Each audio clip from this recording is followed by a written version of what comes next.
Hey guys, what's up? Welcome back to the channel. It's Cynicalex, and you asked for me to rank all 10 of the major updates we got this year from worst to best, so the devs know what we like most and what we liked least or disliked the most. So I thought I would do that, starting us off right here with number 10, the January update. I can barely call it an update, but technically it was the update for the year to kick us off in 2022, and this update featured Hellfire Gala inspired uniforms for Colossus, Mr. Sinister, Psylocke Betsy, and of course Emma Frost. However, this update in my opinion was a huge miss for the following reason. It was just so minuscule. There was so little happening in the update itself. There were so few changes. They barely tried with Colossus' uniform, and that really, to me, reflected the poor choice of such an epic comic run and these epic, iconic looks that are so recent and so cool and just very popular in pop culture nowadays. Like, so many people who don't even like comics retweeting the looks, you know, Vanity Fair having covers done for the characters. Like, there was just a lot of attention on it, and I think the devs really squandered this update. So not only was it a failure in my opinion from an execution point of view for the players, but I feel like it was also a wasted opportunity where they had a really good, you know, set of characters and looks, and not only did they choose characters that are not that interesting like Mr. Sinister, but they also just didn't make them meta at all, besides Emma and Betsy for a little while. And then people just forgot about it, and it sort of continued the bad taste in the players' mouths that we had for the last few mutant updates. So that's why we're kicking off this list at number 10, technically the worst update of the year. Coming in at number 9, we have the November Black Panther Wakanda Forever update. This, in my opinion, is the second worst update of the year, and the reason, again, is pretty simple. They didn't even meet, let alone exceed, player expectations. Where is Shuri as Black Panther? Where is a Black Panther uniform for the original Black Panther, T'Challa, to commemorate Chadwick Boseman? Where is any of this stuff? Nowhere to be found. The update fell well below expectations. There were no important changes to the gameplay of Marvel Future Fight as far as content goes. I haven't even bought the Legendary Battle. That really goes to show you how insanely mid this update was. And honestly, this probably should be number 10, and this is one of the biggest disappointment updates ever because of how important the MCU updates are supposed to be. So I really think the devs need to look at what they did wrong with this update, and they need to basically resolve to never do it again. They should have released M'Baku with a tier 3, M'Baku with a tier 3, or a Transcendence. They did it for Polaris 1 month later. So again, it makes absolutely no sense why they wouldn't do it for him. This update, in my opinion, was just a massive, massive failure. Coming in at number 8, we have the February Infinity Watch update. Adam Warlock, Gamora, Drax, with a very delayed uniform for Thanos that we almost thought wasn't coming, and I was going crazy. As well as, don't forget, the Infinity Ultron World Boss Legend. Now, there's actually a lot to unpack in this update, and there actually is a lot of meta characters to this day in this update, right? Gamora is still meta for ABX.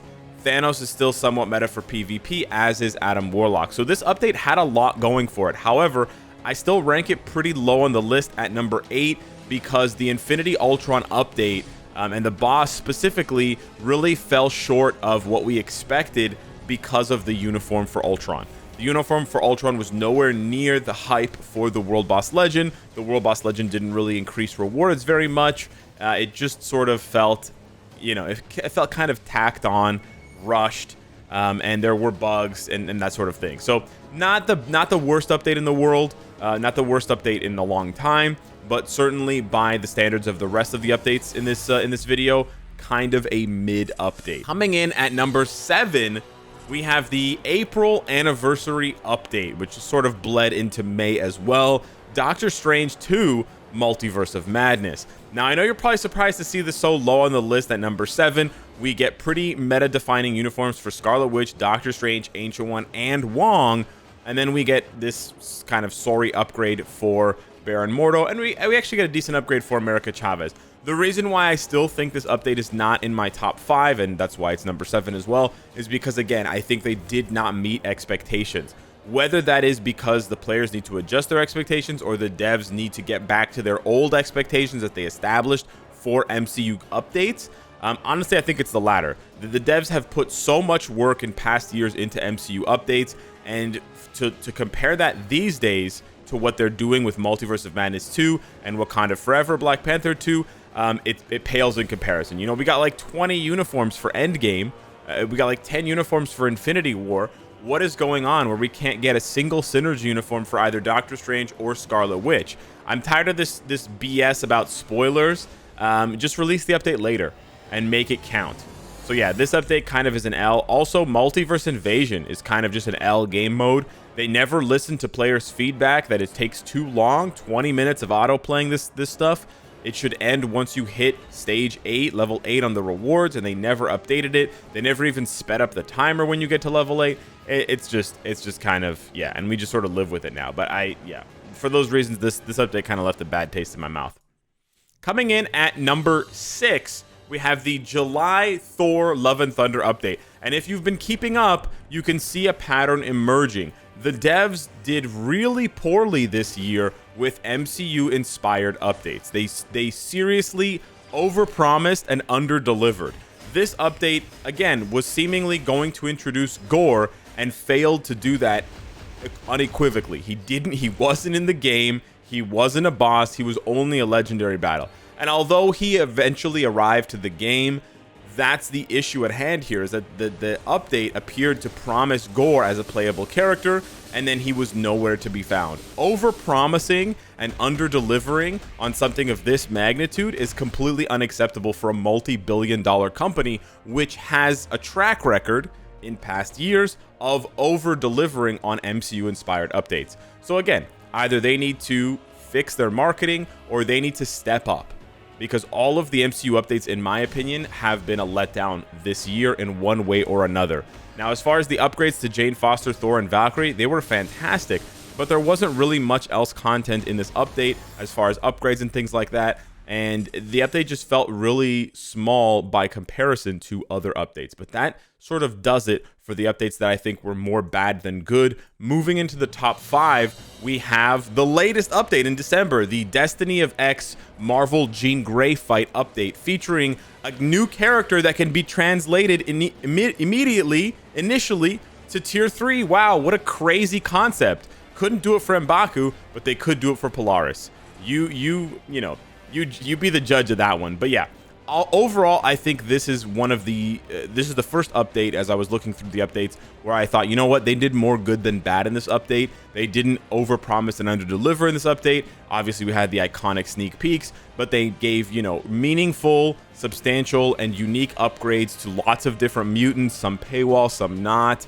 They also introduced content with World Boss Legend Jean Grey that is fresh and exciting and challenging, but not in a way that feels BS to the players. There is still an issue with rewards, but I'm not going to specifically fault this update for those issues, because it's sort of a running theme with Marvel Future Fight rather than being specific to this update. If they had promised better rewards and not delivered, that's a different story. But yeah, I do think this is the first update out of the ones I've listed thus far where, again, the good definitely outweighs the bad. The graphics and everything look really nice on the zones. The music, the little patterns here, they brought back the Danger Room. There's just a good enough dose, a good enough balance of nostalgia and meta here for it to be, in my opinion, quite a meaningful update. Coming in at number 4, we have the March update for Hawkeye Disney Plus. Now, this is a bit of a complicated update because, like I said, there's 12 months, there's only 10 updates. It gets a little weird and wonky when you're gauging what an update is. But technically, the March update, which was all of the updates that happened before the anniversary and before Multiverse of Madness, not only include Hawkeye and Kate Bishop and Echo, but they also include all of the No Way Home stuff, which is huge and was amazing. You know, the uniforms for Electro, Dr. Octopus, Green Goblin, right? That stuff, excellent stuff. Really cool marketing. Really good job on that. But it also includes the Gwenpool, Deadpool stuff. a little bit on the lame side, in my opinion. I think they missed hard with that one. I hope we don't see any more April Fool's uniforms. However, sure, this update also featured the last time we would see Cajun Kim. So for that reason alone, I had to put this update in my top 5. We miss you, Cajun Kim. We hope you're doing really well. We know you had to move on, but it still hurts to see, you know, almost a year later. And the game is definitely worse off without you. So, yeah, I had to put this in my top 5. And, you know, what Cajun Kim did for the game, hard to measure. And, you know, like I said, we were better off with them than without them. So it kind of is a bummer. But, yeah, they definitely made this update one to remember with their very poignant and very heartfelt send-off. So, yeah. Wherever y'all are, it sounds like it's like a Oscars tribute because they passed on. Wherever you guys are, I hope you're doing well. Coming in at number 3, we have the August Fear Itself Hulkinator update. Now, I know a lot of you are going to be seeing this one and saying, oh man, but they nerfed Hulk, Alex. I know. However, listen, we're talking about the update, right? I still think they did Hulk dirty in a way, but I also think that they gave him a pretty substantial upgrade. Like, he's still really good by standards compared to all other characters and even just compared to other tier 4s. As far as this update though, I think the biggest part of what makes it so good is that every character was good. They weren't necessarily meta forever because Namor came and took away a lot of that for the combat villains, excuse me, but they gave a really good upgrade to everyone. Titania, Juggernaut, Absorbing Man. They also introduced World Boss Gore. Again, similar problems to that of Ultron, where it sort of under-delivers on the rewards promise, but I do think that the mini-games in the fight are a little bit more interesting and a little bit more fair than Ultron, so I think that is a bit more appealing to players. It also gave us the ability to unlock Gore as a playable character, which I think was another big plus for this update, having another native tier 3 to work on, another long-term goal. So yeah, I do think this update overall is one of the better ones of the year. Some people might disagree, some people might rank it lower on their list, but yeah, I remember feeling this update. Again, now you look back on it with kind of a bad taste in your mouth because of Hulk, but I remember feeling at the time that I was like, this is one of the best updates of the year, and I probably had a video with that in the title because of it. Coming in at number 2, so that was top 3, this is top 2. We have the May and June update for Avengers Forever. This is the introduction of Tier 4 for Iron Man, in addition to the Dormammu GBR game mode that they introduced to farm Soul of the Faltine. This was a really good update. It gave massive reworks to both Tony and Black Widow. It also gave pretty good upgrades for both Blade and Robbie, so it featured some very popular, but also some lesser known characters. It also gave us a new game mode, which may seem very repetitive now, but is honestly was amazing at the time. The music, the gameplay, like just a very, very fun game mode to play with other people, with your friends, to test things out, to compete, you know, race with them, etc., carry your friends, all that kind of stuff. Generally speaking, I still think GBR is one of the best game modes they've ever made.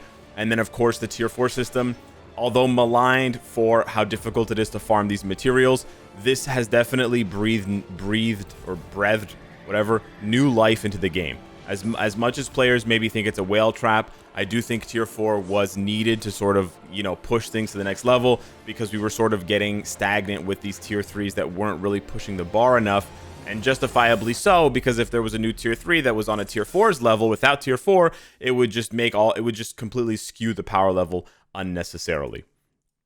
So coming in at number 1, the best update of the year, in my opinion, the Symbiote update, baby. It's that easy.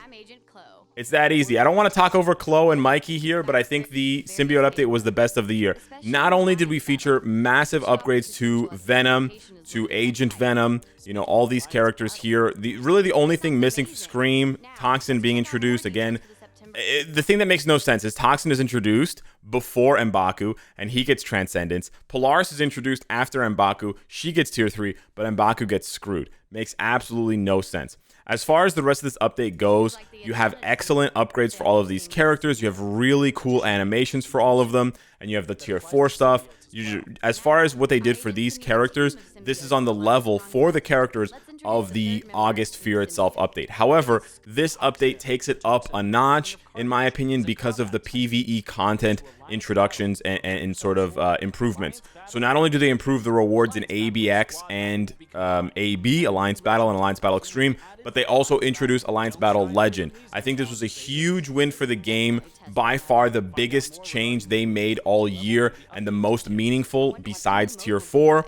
This really, again, breathed new life into existing characters that didn't really have a home in the game or weren't really that needed for content, especially when it comes to mutants and other certain subcategories, filters of characters when you add on a bunch of different restrictions and factors.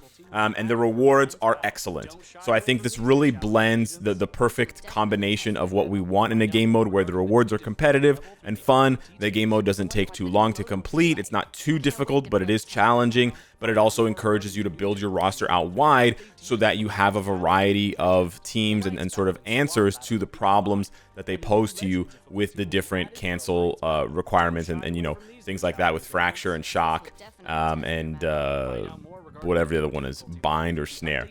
So yeah, that is my ranking for the top 10 updates of the year, going from Hellfire Gala all the way to the Symbiote ABX ABL improvement update. Hit me up in the comments down below. Let me know what you think. What's your top 10? What do your top 10 updates look like for this year? Do you think this year was a net positive, a net negative, or a net neutral for the game? Thanks so much for watching. Smash the like button, and I'll see you in the next one. Take care.